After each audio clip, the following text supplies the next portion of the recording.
I flew to Hawaii to help my disabled uncle clean his disgusting floors because apparently nobody in Hawaii wanted to do it.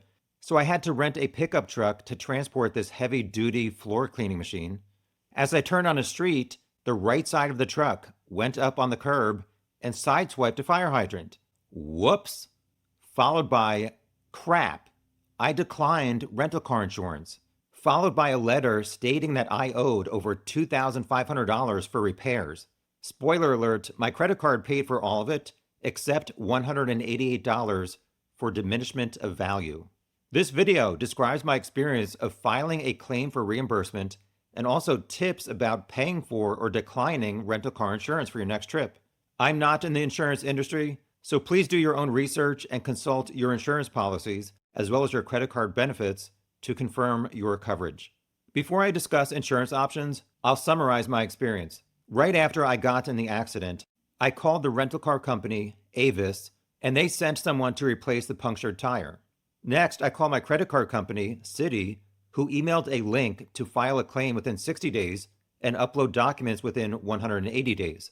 Both companies use other companies to process these claims. Avis also had me fill out a form online and asked a few questions when I returned to the truck. Over the next 3 months, I dealt with both companies on the phone and email as they requested a variety of documents. The credit card company wanted the rental agreement, repair costs, damage photos, and a letter from any auto insurance policy that I owned. They may also request a police report with a narrative of the accident.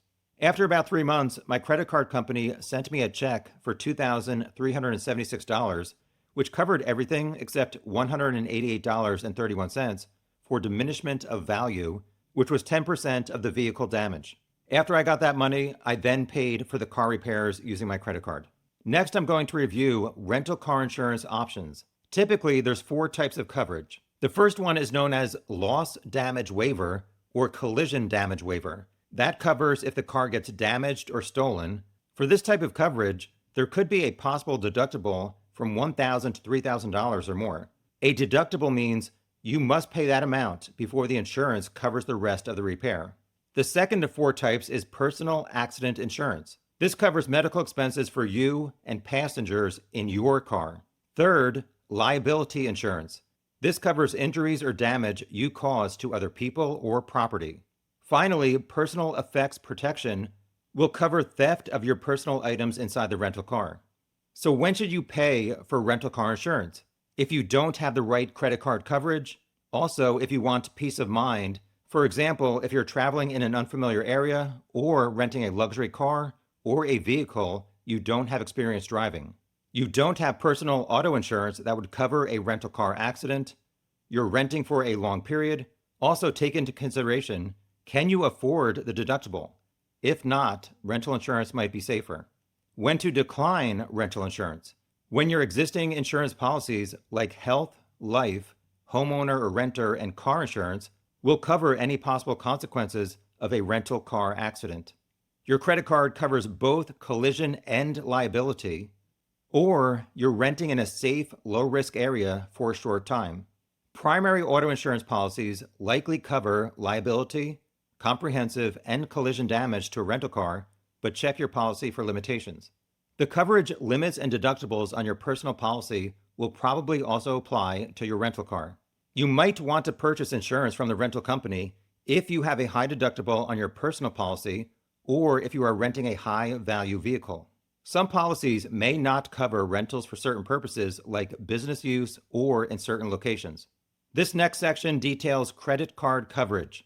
Credit cards typically have benefits that cover collision damage waiver and theft protection for the rental car, also loss of use because the car can't be rented while it's being repaired. Credit cards usually do not cover liability for injuries or damage to other cars and things, medical expenses for you and your passengers or items stolen from the car, certain types of cars or locations, and they may have limits reimbursing expensive cars or trucks. This slide reviews the benefits on my credit card. You should review your own card's benefits and don't assume you have the same coverage. I am covered against theft or damage to a rental car if I pay with that credit card, and I declined the rental company's collision loss damage insurance. What's covered? When the car is damaged by an accident or is stolen. Or if you sideswipe a fire hydrant because you haven't driven a pickup truck in about 25 years and the curb is non existent at the corner, so little bratty kids on bikes going from the sidewalk into the street don't fall over. What's not covered? Damage to other cars, personal property, or injuries to anyone. Who is covered? The credit card holder and any driver listed on the rental agreement. Important details. In America, it usually only covers the amount that's not covered by your other insurance policies.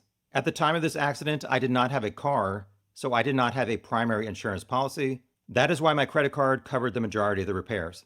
Outside America, coverage is primary even if you have another insurance policy. Finally, before renting a car, I suggest creating a document on your computer or a note on your cell phone to reference in the future. Review your personal insurance policies for auto, health, homeowner or renter, and life, plus any credit cards to see what is covered, including any deductibles or limitations, so you don't pay the rental agency unnecessary fees for the 4 main categories of coverage. Save this information in your document for future reference. You should also look into, are there additional insurance requirements for renting in the foreign country you are visiting? Finally, book the rental car with your credit card that offers the best coverage for that trip. Or just always go on cruises so you never have to rent any cars. And stop looking at your phone while you're driving so you don't have accidents. If you have any more tips from your rental car experiences, please share them in the comments below. Thanks for watching.